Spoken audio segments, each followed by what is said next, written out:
Hey, welcome everybody. This is John Paul Mendoza, the Raging Verbalist, and also Dr. Speed Selling. And we're back up. We're back up and running. Last week we had a little bit of a glitch. I'll actually we talk about a variety of business things and my experience in business and how to improve your career, how to improve your life. I'm talking about from a financial standpoint and also how to improve business. So, all right. So Sandra has been watching wildlife right outside of her door. We were going over an exciting time in the old homestead there because the squirrels have now discovered that spring has sprung. They're not practicing social distancing at all, it sounds like, Sandra. No, they're not. And I was They're, trying to pot flowers and found a bunch of peanuts in my little container. So there you so go. yeah, and we know that squirrels go, wow, peanuts. We don't know what they are, but we love them. I wonder if you have to put out a little warning for the little squirrels. Just a little tiny sign that says, if you're peanut allergy, stay away from this. I don't know. So May contain nuts. may contain nuts. Yeah. I always love that. This was processed in a plant that had nuts in it. Yeah. I know. It sounds like a lot of my clients. All right. Well, today's topic is we're going to talk about what the world needs now is a turnaround. And I mean, with all respect to, the song, What the World Needs Now is Love, businesses, actually individuals, but businesses need turnaround, and they need to be turned around because of a very important thing that's happened. The coronavirus hit, let's just say the entire globe. They quit counting after I think it hit 184 countries. I think the CIA says there's 202 or whatever it is. But hey, let's just say it's 100%.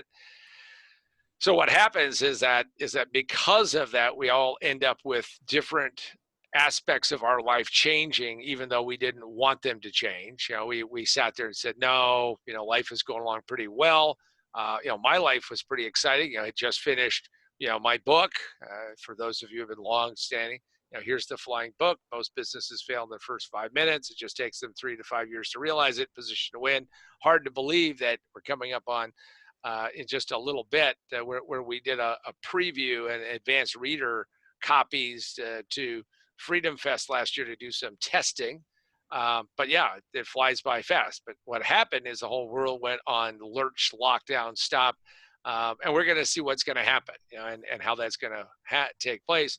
Now, because of that, and because of my experience in doing turnarounds, the point of writing the book in the first place, not only to share gems and wisdom and all those kind of great things that you're supposed to say that my book agent says, John, say those things, say them. But really the big key of it was the fact that to get more people interested in letting me work, Gabe and myself, my co-author, co-conspirator, and partner, and helping people fix their businesses. And part of fixing their businesses is that I've been doing turnarounds for years. And because of that, and you'll be hearing more about what this new project is that we actually developed what we call the Turnaround Engine Network. And the reason for that is 32.5 million businesses in the US, that does not include micro businesses, are literally needing some form or level of a turnaround. There are 5 businesses that do not need them. You'll have to wait in future episodes. I'll share with what those are. But frankly, everybody needs a turnaround, and fast. So we're putting together a Turnaround Engine Network. It's not public yet, but again, this is now going out to Facebook Live and to YouTube. By the way, if you're not a subscriber on YouTube, please do that. Ring the bell so that way you get notifications. We don't put out that many, but we're hoping we're to put out more. But here we go. All right. So and if you want to ever ask a question, go to the Position to Win Facebook page.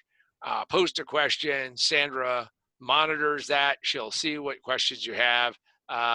Please keep them respectful. Don't be jerks, but be really nice. But more importantly, ask poignant questions. Ask me what you would want to ask me. I mean, people have paid me crap loads of money. I mean, that would be a lot, big gym bags. And talk about any topic you want to talk about. You may or may not get on here, but you in all likely could. Also, we're going to have a contest in July because we've been teasing contest. I think we have finally selected the prize, Sandra will be doing a product promo of this sometime in July, and you'll want to, of course, go in and register. We're going to probably have you register through turnaroundengine.com, but check that out, and that'll be in July, and that means it'll be something that you can actually use and go from there, because of course, who doesn't want to have a contest? So what is our first question regarding turnarounds today, Sandra? Yeah, can you explain what is a turnaround? Well, and that's a good question. It gets us started. So a turnaround in its simplest form is that a business is usually on a path, a trajectory. It's moving along just fine, or you think it's moving along just fine. And what happens is that some things change. But by the way, if a business is not growing as fast as the market is growing, then you have a serious problem, because that means that even though you're growing, but if you're not growing at that same rate, you're actually losing market share. This is not good. Or if a business is in fact losing market share or declining in sales, that's a problem. Before I got ready to come on this today, notice that Lululemon is under lots of pressure. Lululemon is, to me, the amazing company that for the, thinnest, lightest material they can sell for retail plus. Well, they just reported their quarterly earnings and they're down 17%. Now, one quarter doesn't mean that it's all over, but turnarounds mean that everything is on the table. And what a turnaround means is that we're going to take sales that are either stagnant, falling, or in fact don't match the level of the growth of the industry, and we're going to work in that direction. Now, when I speak of turnarounds, I take a very holistic approach. Most turnaround specialists focus entirely on the financial side. How many people do we have to basically cut, shoot, downsize, right size, whatever we want to call it, till we get to that point of profitability? And there is, of course, a side to be said for that. But on the other side, what we want to do is we want to grow top line sales as quickly as we can. We want to change that direction and that trajectory and move it in the right direction. Now, if you look at all of the brands that have died, failed, and gone away, see, when a brand is new or when somebody's out advertising something exciting, it's a lot of big fanfare. They have the band, they have the dancing bears, they're giving away, hot dogs, vegan and otherwise. They're doing all that stuff.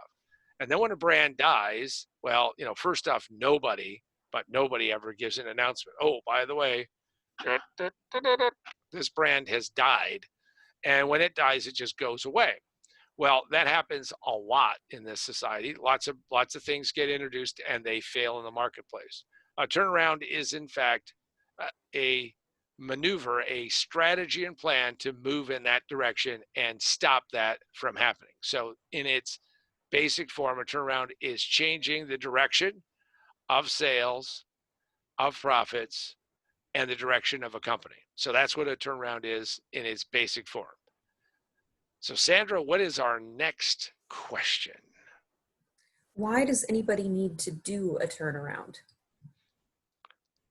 So as I became a turnaround specialist, and that was really started 27 years ago, what I discovered is that you could quickly find that businesses live in a rather delusional mindset. I call it, now it's AI. Now most people think AI stands for artificial intelligence.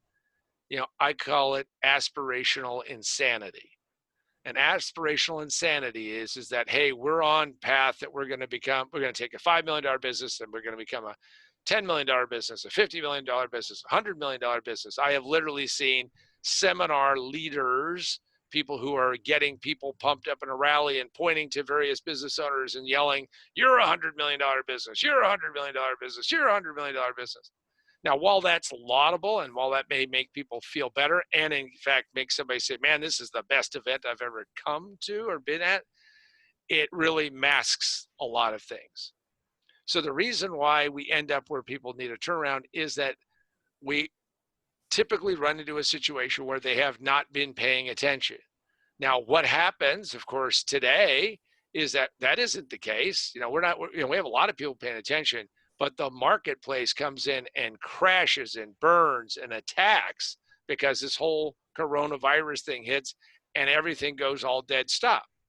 And if you look at the wild fluctuations in a variety of companies, what you'll see is the fact that all of these businesses have had one set of circumstances that they were operating over, and then they moved into this unknown. They couldn't figure out how to even deal with it. So the reason why people need to do a turnaround is that usually they've lived in denial for a period of time. They have said, no, this is just a minor blip. It's all going to get better. And they didn't take corrective action when they should have. A turnaround means that we have to take decisive action. Now, if you are out there and and you have a way to write this down, this is one of the biggest things I learned in doing turnaround consulting. You must take decisive action. Most of the business owners, entrepreneurs, managers, people that I've met, when faced with that tough decision, not easy. I mean, there's easy decisions. I mean, who can't make an easy decision? I don't know. I've met people. I mean, so little quick bonus. If you ever want to make sure you're hiring the right person, make sure you have 2 meals with them. I know with social distancing is hard, but see how they order breakfast, lunch, or dinner.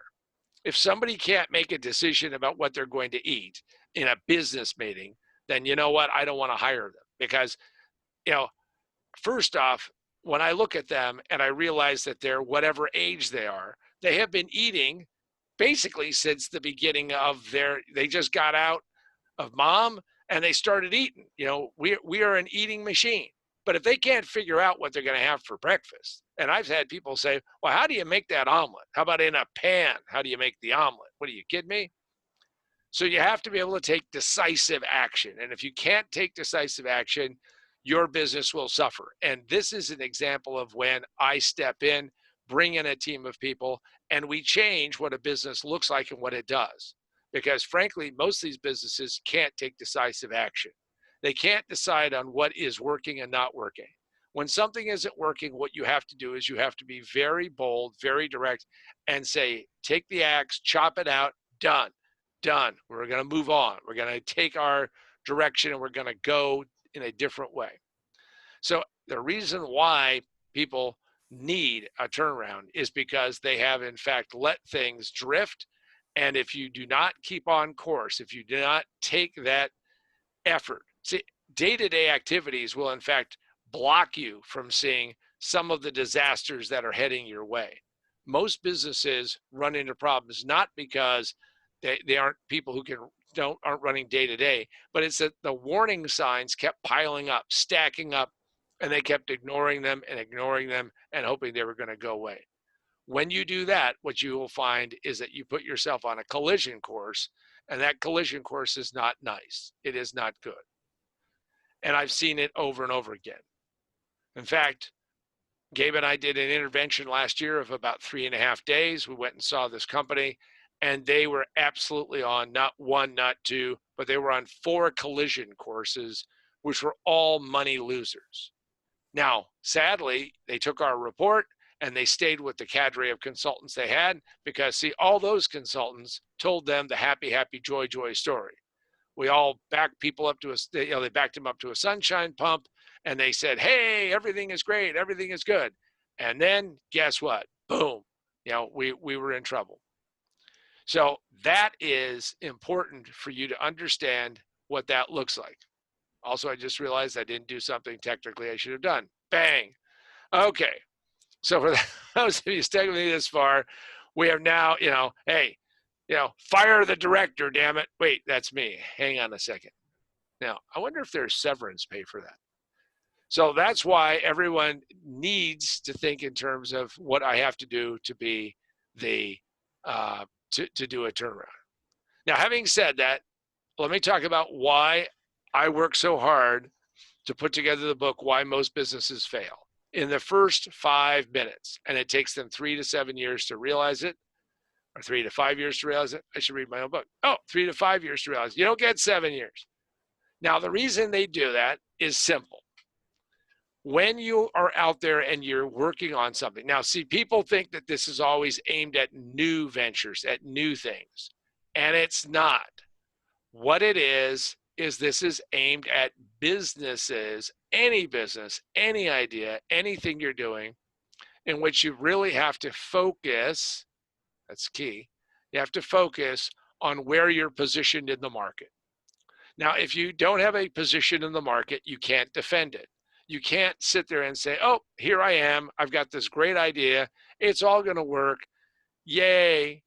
Well, that's good. However, most of the time, it doesn't feel right to say, oh, no. I got to back up. I got to see exactly where I'm positioned.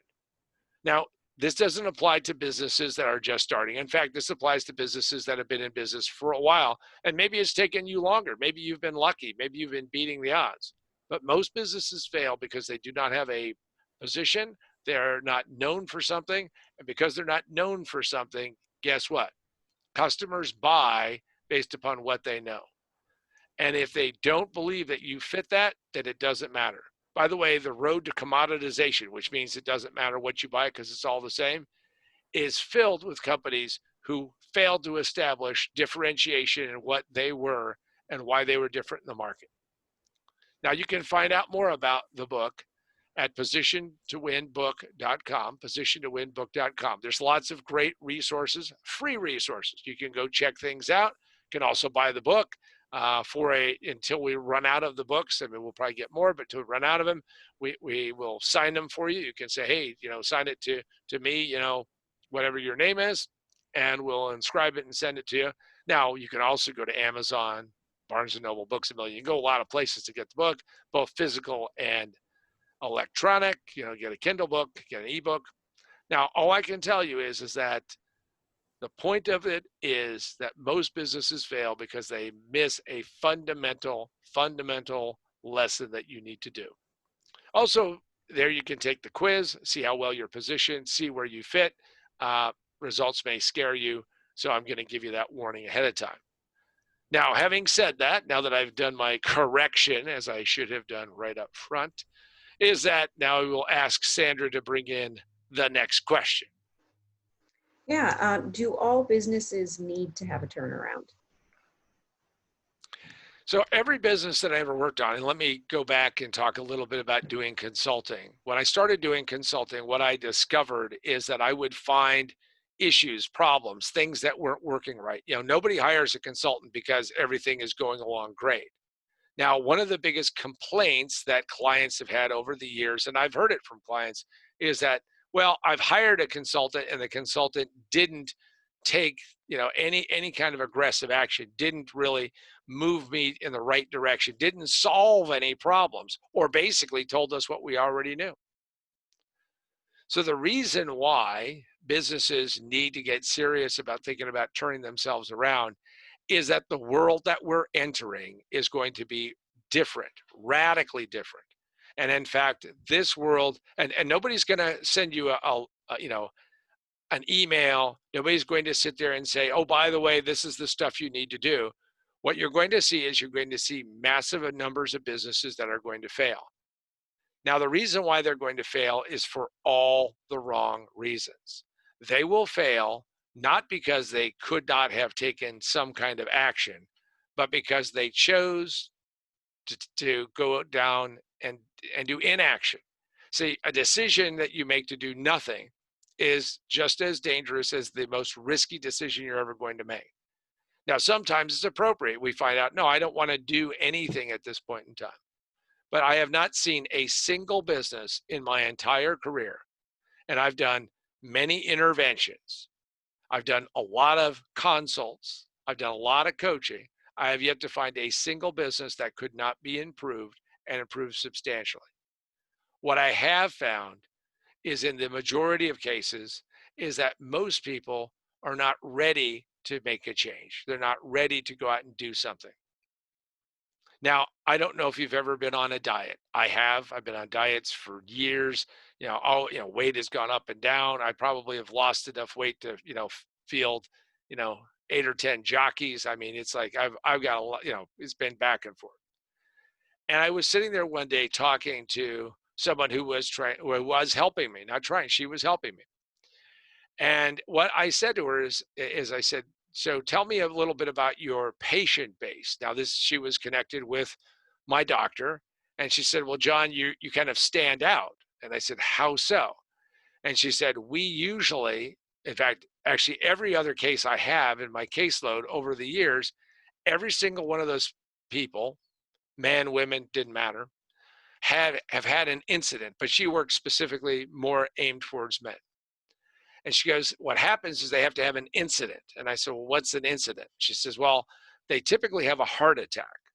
And when they have a heart attack and now they're hooked up to hoses, and by the way, a lot of guys don't make it past the first heart attack. So they're one and done, as they say, and they're out of there. And she said, well, usually when they're all hooked up and they've passed the scare and they've had the giant elephant on their chest feeling. I've never had one, so I don't, I'm doing this from just, reading other people's stories.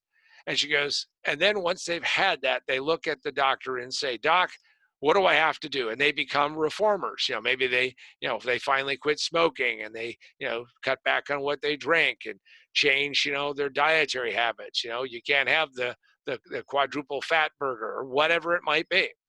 And then they go out and they seek help because they've had a major incident. Well, business owners match that same process.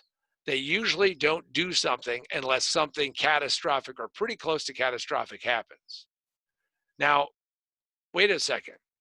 Didn't we just have something that was pretty catastrophic globally around the world? And that's where we are today. This is why, really, with the exception of about 5 businesses, maybe a few more, but everyone needs to get serious about structuring and restructuring and turning their business around. Now, we could sit there and argue the semantics. What's the difference between optimizing and restructuring and turning around? Turnaround is an easy way to say that we're going in the wrong direction and we need to go and change direction. Now, if you've never been on a hike into a wilderness area, I have. If you've read my book, you'll have heard the story about walking over 50 miles with a pack and all of that, reckless youth. Well, if you go the wrong direction and you're marching along in the wrong direction, you can defy reality. You can say, no, no, no, no, no, I'm going to just proceed forward. This would sound like a lot of people who become my clients. Or you can do a turnaround, which is you turn around and sometimes you have to backtrack. Sometimes you have to go a totally different way. All I can tell you is that the sooner you find out that you're on the wrong path and you turn around to get to the right path, the better it is. And when you do that, there is a real sense of excitement that comes about, because what you now know is that, first off, you've already been down the wrong road. Now the question is, how do I get to that right direction, that right road, and how do I move in that direction and get to where I need to go?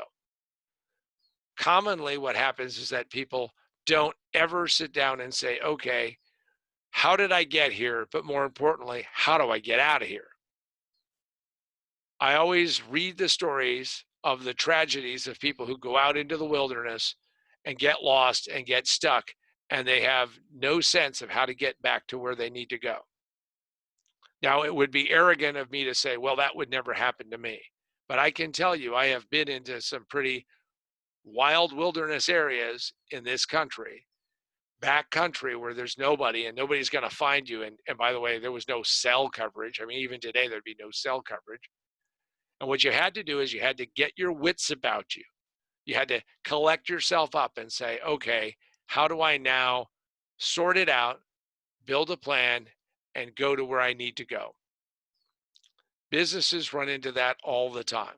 However, unlike being lost in the woods, you are being slammed and pressured and tossed and sliced and diced. Part of it is to sit down and say, where are we? But more importantly, where do we need to get to? Doing that will get you on that right path to moving towards doing turnarounds. So I think we have time for one more question, Sandra. Okay. Can all businesses be saved? So here's the short answer: no. A lot of businesses have to be dismantled because they have become irrelevant in the marketplace. Here's the saddest thing that I learned in life. My best boss that I ever had, the best guy I ever worked with, Big Joe, taught me a lot of things. He taught me lots of positives, and he taught me some negative things. And the negative things I've worked hard to avoid. And what happened to him and his career is he was absolutely one of the best I'd ever seen at what we were doing. And we were selling high-tech equipment. Outstanding skills and capabilities, able to understand and analyze situations. However, what he did is he let himself, because of success, and by the way, success can create the same conditions as an utter failure, but success can plant the seeds of failure. You hear a lot of positive thinkers that say, if we can, we can plant the seeds of success. Well, the opposite can be true. And what happened is that you can become irrelevant. And when you become irrelevant in a marketplace, when you become irrelevant to your customers, when they quit showing up, just like Big Joe slowly but surely became irrelevant. Now, I always believed, and I attempted to help him turn that situation around. Unfortunately, he was no different than so many of my clients. First is that you go through those, I'm going to be in denial. It's not really happening. It's not really taking place. Sounds like a lot of businesses today. Now, for those of you who think that the return of the marketplace is going to be sharp and swift, and I don't know what the recovery is going to be. If I did, I would be all in the market and doing all of that all day long. But I can tell you that those who think this is going to be a sprint to a fix, those who think that it's just going to be a quick, okay, we reopen the doors and everything is back to normal, you are absolutely deluding yourself. You are telling yourself something which does not exist. Because what happens in life is that as we're going through this, there's been so much dislocation. There's been so much change that most people have never seen in their life before. And this dislocation means that we're going to have a lot of people having to adjust to what this is going to look like. Now, you hear a lot of talk about the new normal. Get that out of your head. What you want to do is you want to find a way to make what we have work. Success in doing anything like survival of your business has to depend upon you having accurate, clear thinking. And that means that you cannot kid yourself, you cannot delude yourself, you cannot be in denial. You have to understand that to be successful in life, you have to accurately see the circumstance and situation in front of you, and you have to work towards improving that situation. Now, I don't know if you have enough time or not, but the question is can every business be saved? Every year in normal times, in the best of economies, we see businesses fail. In fact, the book doesn't say most businesses fail when the economy is bad. Most businesses fail when things aren't going right. No, what it says is there's a time frame in which businesses fail. Now, if you have positioned yourself properly, if you have developed those things that you need to do with your customer base, like communication. I was talking to somebody just yesterday, longstanding client. We were talking about his clients and some of the challenges that he's having with them. Think about right now how many and his clients are in the contracting business, plumbing, heating, and air conditioning. Now, what are those people doing right now but wringing their hands, being frustrated, being upset? How many of those companies are reaching out to every single customer, reaching out and saying, we're here. By the way, if something is needed, we're here to respond to it. Even in the crisis, we can do that.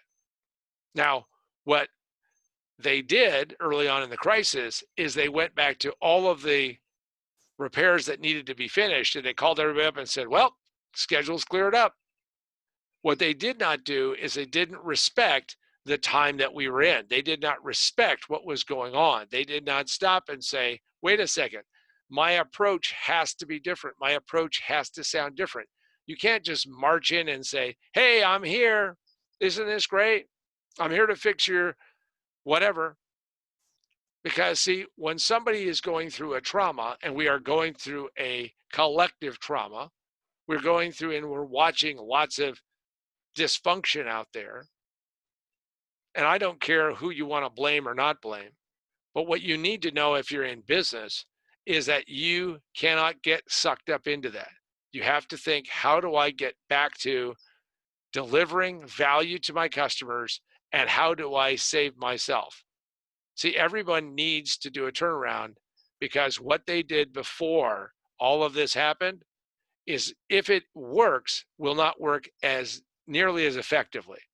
When I hear people say, well, I don't know if this restaurant's going to survive because they're going to have half the capacity. Well, they're going to have to think about how to change and alter that mix and make it better. Every single day, you have to say, how do I help this business survive and move it to this next level? If you do not do that, in all likelihood, you will not survive. So can every business be saved? Sadly, no. Does every business have the opportunity to be saved? And the answer, I believe, is yes. The question is do they have the insight to do it? Part of what I'm doing with the Raging Verbalist, part of sharing this with you, is hopefully I've got you thinking. Hopefully I've got you writing out some things. Astonishingly, most people don't even know what they used to do. Not really, because they kind of just did it. It was rote. It was just, okay, I did it. So start by capturing what you did and then saying, what do I have to do today to get the kind of results that I need to get? And don't start with, it's impossible, this is ridiculous, I'm not happy, I'm going to hold my breath, because that's what 3 and 4-year-olds do. That's not what successful business people do. That's not what entrepreneurs do. That's not what, if you're a sales professional, you do. You have to figure out how to make it work in the environment that we have. Hoping and wishing for the world to be the way it was is a grandiose waste of time. So can every business be saved? Maybe theoretically. Will there be lots of failures going forward? Absolutely. The real question is, how many will embrace the reality that becomes turning a business around?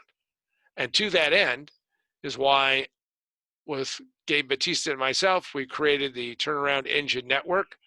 Now, this is not out there in the public yet, but I guess it is now. So if you go to the turnaroundengine.com, you'll see how the business and the network itself is evolving. This is not what I wanted to do. This is not what I expected to do. This is what I knew had to be done if I was going to be successful in this new world. See, it's one thing to tell people, to preach to people, oh, you should turn things around, you should change what you're going to do. It's quite another thing when you have to take your own medicine. It's quite another thing when you have to wake up and say, you know what? Worked 30 years on and off to write a book that we launched in the worst environment you could do. Launched the second book, Remote Work for a Better World, in 17 days. And now we're launching the Turnaround Engine Network. So I would suggest, if you are interested in survival, if you're interested in thriving, if you're interested in figuring out this process, go to turnaroundengine.com and check it out. Now, there's resources there. You may or may not want to join. It may not be what you want to do. If you have a business that needs help, we are here to help you. We are here to look over your business and tell you concrete things that you can do. We do not have a magic wand, but what we do have is great insight at what will work and what won't work. The most important thing you can do is make a commitment to yourself that every single day, no matter what, you're going to keep moving forward. The road to success in life means that there is never, ever any place for you to stop and sit and ponder. You have to keep moving forward. During this crisis, I have worked at least twice as hard, if not 4 times as hard, for like 25% of the money.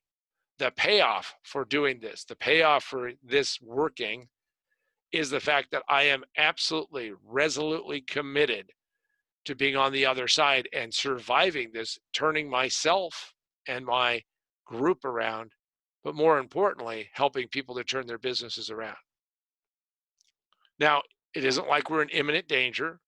Doesn't mean that we're on the road to ruin, but what we are is we're on the road to understanding what needs to be done and taking corrective action every day.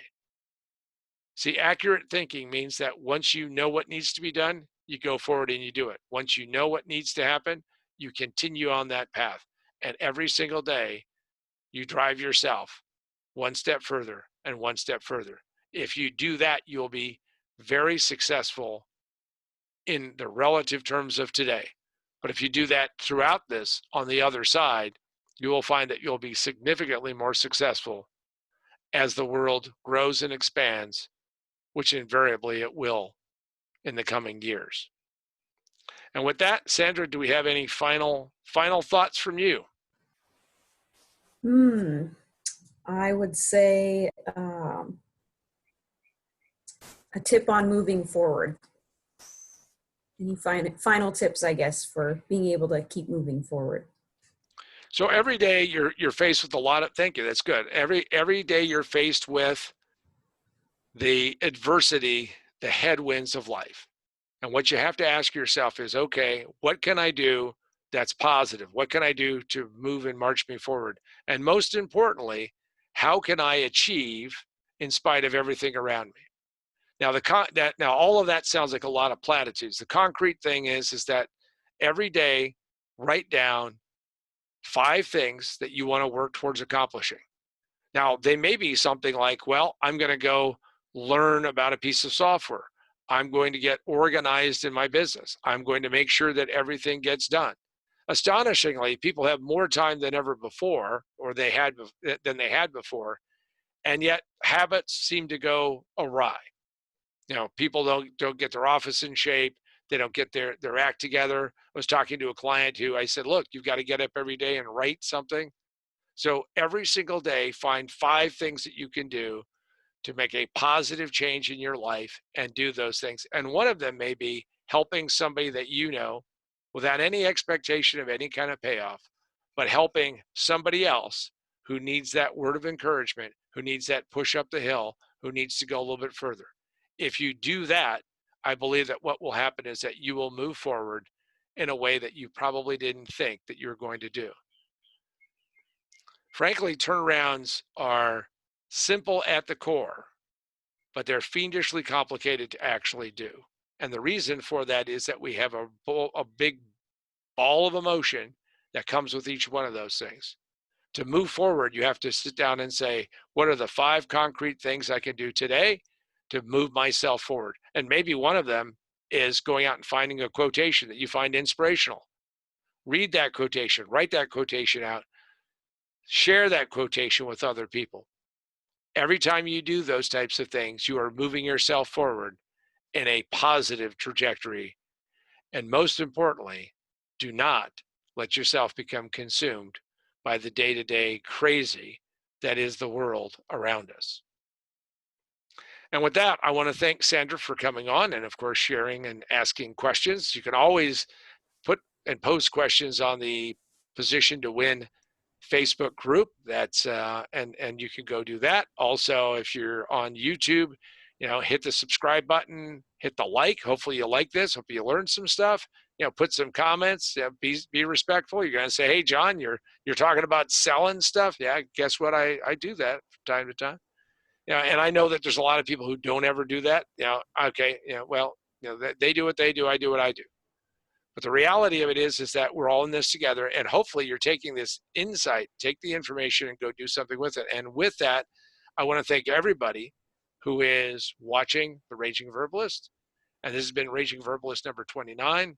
I'm John Paul Mendoza, The Raging Verbalist, Dr. Speed Selling, and Sandra, the lovely Sandra, who asks us questions. Thank you, everybody, and we'll be seeing you next week.